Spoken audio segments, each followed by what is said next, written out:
د اکبر شاه نګزاد سره خپلو ملګرو څه کړي دي؟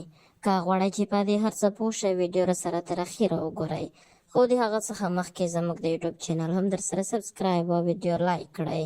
اکبر شاه نګزاد د پښتو ژبې تکړه او ځوان سندرغاړی دی چې دی پخپله د کندهار ولایت اوسېدونکی دی. ډېر کم وخت کېږي چې اکبر شاه نګزاد د سندرو میدان ته راغلی، خو په دې لنډ وخت کې زیات شهرت موندلی دی. د څه وخت څخه چې اکبر شاه نګزاد د سندرو میدان ته راغلی دی، په کندهاري ژبه د سندرو اورېدلو سره د خلکو زیاته مینه پیدا شوې ده، چې په اوس وخت کې په پښتنو کې په کندهاري ژبه سندرې اورېدل ډېر مشهوره شوي دي او خلک ورسره زیاته مینه لري. نو پوښتنه دا ده چې آیا په رښتیا هم اکبر شاه نګزاد د خپلو ملګرو سره غلط کار کړی دی او که نه؟